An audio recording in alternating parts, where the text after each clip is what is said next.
Hi there, Massy here, author of the Guidebook to Happiness and creator of the highly transformative coaching program, the 30-Day Happiness Challenge, and welcome to this video series where I'm going to talk to you about life coaching. And this is number 2 of the videos. The first one, I just talked about the real deal on coaching, just to give you an understanding of what it takes to be a coach and what you need to be.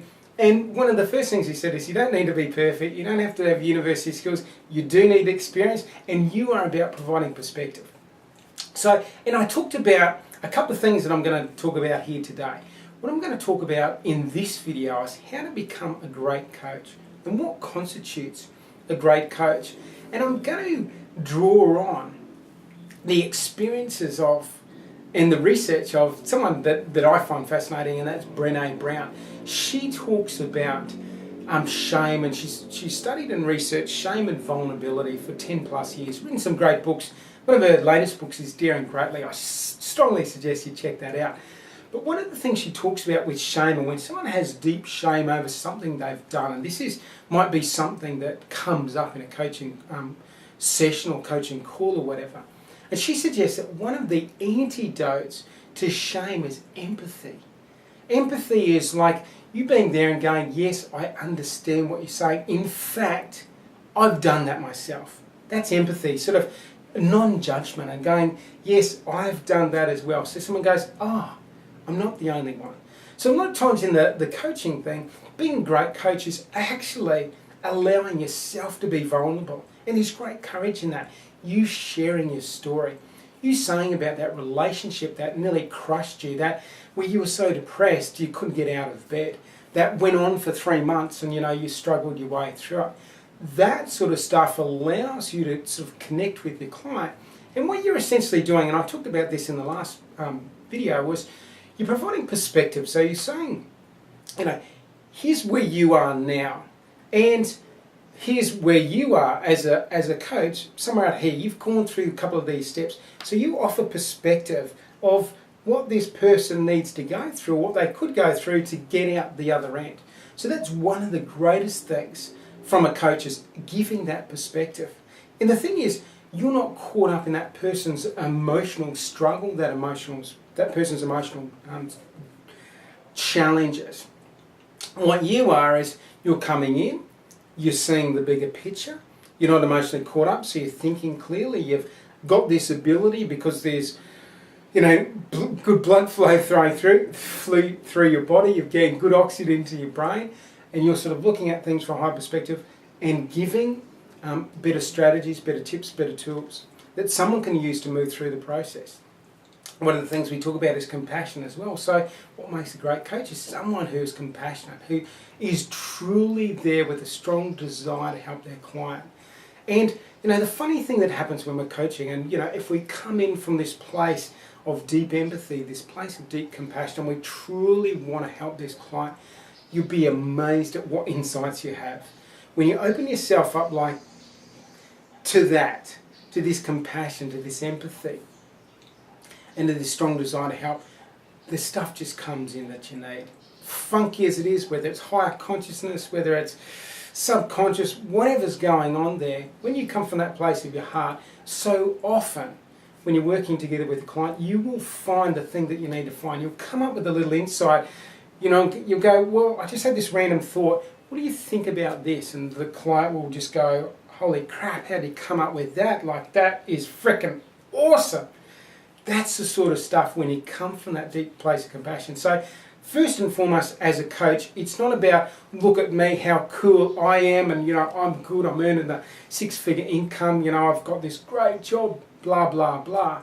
First and foremost, to be a great coach is to come from the heart, come from a place of deep compassion, deep empathy, and shared experience with your client. The more the client feels that you're sort of working closely with them and coming from the heart, the more authentic you are, the more trust the client has got with you, and the more progress they're going to make. Absolutely. One of the things that some coaches do too is not respect a client's journey. So looking at where a client is, and a client might be struggling through some challenges, and those have been dragging on for 3 or 6 months, and like the coach going, why is it taking you so long to get over this thing? That's not respecting the client's journey. respecting the client's journey makes a great coach. You there going, hey, I know this stuff is tough. I know this stuff is really tough. I've been through this stuff myself. You know, it only, for me, was like a month long, but, you know, for you it's been 6 months. I know that there's light at the other end of the tunnel. And I know that you've been through these challenges. I know these challenges are shaping you, making you stronger, allowing you to be even more than what you are now. So we're going to work together through the rest of this journey.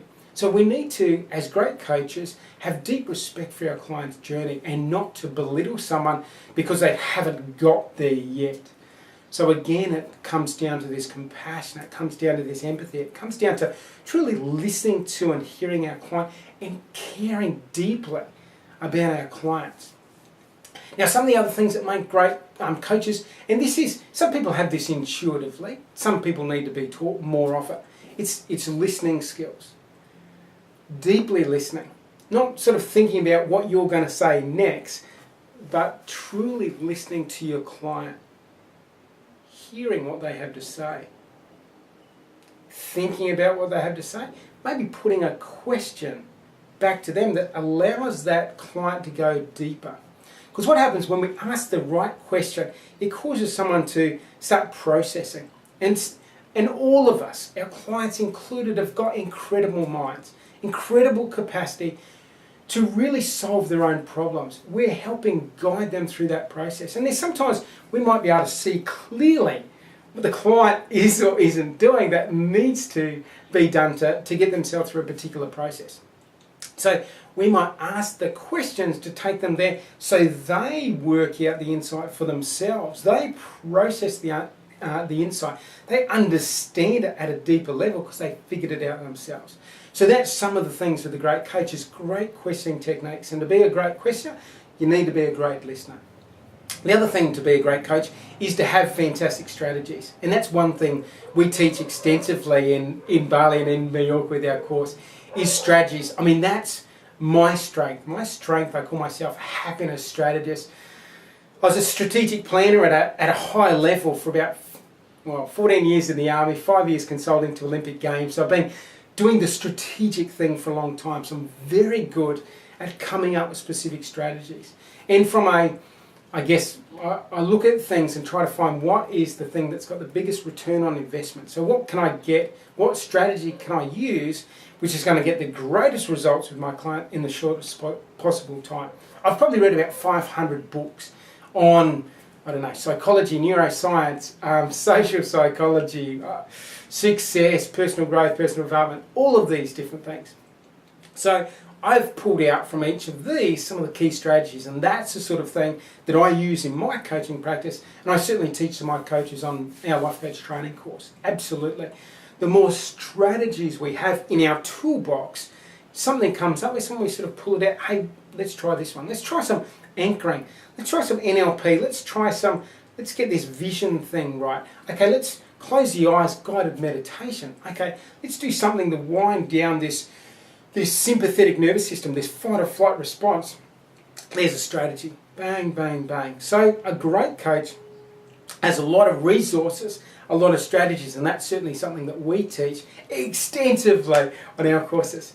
And the one thing too, the final thing I want to say with what makes a great coach is we're here to help the client like themselves more. When someone likes themselves more, they will like you a whole heap more. So if I'm working with a client and they like themselves more because I've given them a different insight, they were sort of looking at themselves, calling themselves names about whatever it was, and I've given them a different perspective. It's called reframing, and it's an NLP technique. If I've helped someone reframe something, see something in a different way, they look at themselves in a different way, and where they might have had disgust for themselves or a negative emotion in whatever sense of themselves, reframe, and they're like, oh really, so I'm not the schmuck that I thought I was, I'm not the fool that I thought I was, wasn't whatever. I'm just a normal human being who goes through these challenges, who at a decision point took the wrong turn. So we work with the client to help them understand that. And when they understand that, they're like, I feel better about myself. I like myself more. And when someone likes themselves more, they like their coach a whole heap more. So that's one of the great things, or one of the things about being a great coach, is helping the client to like themselves more. It's one of the key things that we want to do. We want to be there.